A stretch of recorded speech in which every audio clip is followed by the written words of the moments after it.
Hi, welcome back. இன்றைக்கி ரொம்ப சிம்பிளாக ரொம்ப டேஸ்ட்டாக வந்து லெமன் ரைஸ் எப்படி பண்ணுறதுன்னு பார்க்கலாம்.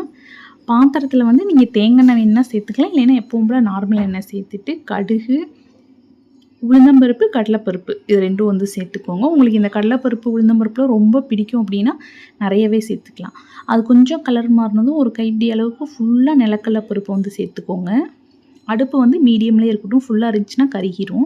நிலக்கடலை பருப்பு வந்து ஓரளவுக்கு பாதி வறுபட்டாலே போதும், அது லைட்டாக வெடித்து வர மாதிரி இருக்கும், அதுவே போதும். இப்போ வந்து வரமிளகாய் வந்து எண்ணெயில் சேர்த்து ஒரு மிக்ஸ் பண்ணிவிட்டு அப்படியே வந்து ஒரு பூண்டு ஃபுல்லாக தட்டி வச்சுருக்கேன், அதை அப்படியே சேர்த்துக்கலாம். சேர்த்து அதையும் ஒரு மிக்ஸ் பண்ணிவிட்டு ரொம்பலாம் வதக்க வேண்டாம். இப்போ வந்து வெங்காயம் கட் பண்ணி வச்சுருக்கேன், வெங்காயம் பச்சை மிளகாய் 2-3 தான் லைட்டாக தட்டி வச்சுருக்கிறேன். ஆல்ரெடி வரமிளகாய் காரத்துக்கு சேர்த்துட்டோம், ஃப்ளேவருக்காக பச்சை மிளகாய் தட்டி வச்சுருக்கேன், அதையும் சேர்த்து லைட்டாக மிக்ஸ் பண்ணி விடுங்க. அடுப்பு வந்து மீடியம் ஃப்ளேம்லேயே இருக்கட்டும், ஃபுல்லாக இருந்தால் கறிக்கணும். பூண்டு வந்து ரொம்ப கறிக்கிடுச்சுன்னா ஸ்மெல் மாறிடும். ஜீரகம் வந்து 1 ஸ்பூன் அளவுக்கு வந்து சேர்த்துக்கோங்க. இது முன்னாடியே சேர்க்கறனால சேர்த்துக்கலாம், இப்போ சேர்த்துக்கிட்டாலும் ரொம்ப நல்லாயிருக்கும். இது நல்லா மிக்ஸ் ஆகட்டும். உப்பு வந்து கொஞ்சமாக சேர்த்துக்குங்க. அந்த வெங்காயத்தில் வந்து சும்மா பிடிக்கிறதுக்காக கொஞ்சமாக உப்பு சேர்த்துக்குங்க. நம்ம ஆல்ரெடி வந்து லெமன் ஜூஸ் எடுத்து அதில் உப்பு போட்டு நல்லா மிக்ஸ் பண்ணி வச்சுருக்குறோம். இப்போ வந்து கருவேப்பிலை வந்து ஒரு கைப்பிடி அளவுக்கு சேர்த்து அதையும் மிக்ஸ் பண்ணி விடுங்க. லெமன் ஜூஸ்லேயே வந்து நீங்கள் உப்பு போட்டு நல்லா வந்து ஒரு ஸ்பூன் வச்சு, ஒரு ஸ்பூனோ கரண்டியோ வச்சு நல்லா மிக்ஸ் பண்ணி உப்பெல்லாம் கரையிற அளவுக்கு எடுத்து வச்சுருங்க. இப்போ வந்து 1/2 ஸ்பூன் அளவுக்கு மஞ்சள் தூள், பெருங்காயத்தூள் வந்து 1 ஸ்பூன் அளவுக்கு வந்து சேர்த்துக்குங்க.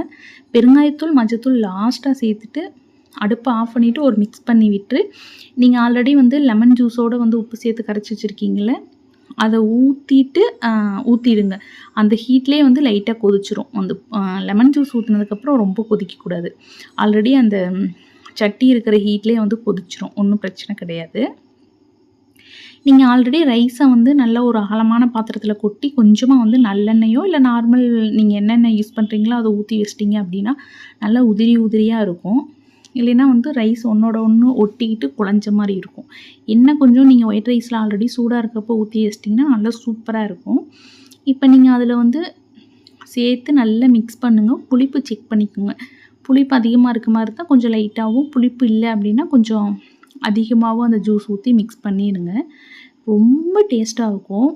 பூண்டு ஃப்ளேவர், பச்சை மிளகாய் ஃப்ளேவர் எல்லாம் சூப்பராக இருக்கும். இது ரொம்ப சிம்பிள் தான். இது நீங்கள் கண்டிப்பாக ட்ரை பண்ணிவிட்டு எப்படி இருந்துச்சுன்னு சொல்லுங்கள்.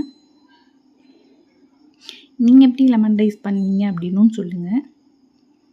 தேங்க்யூ.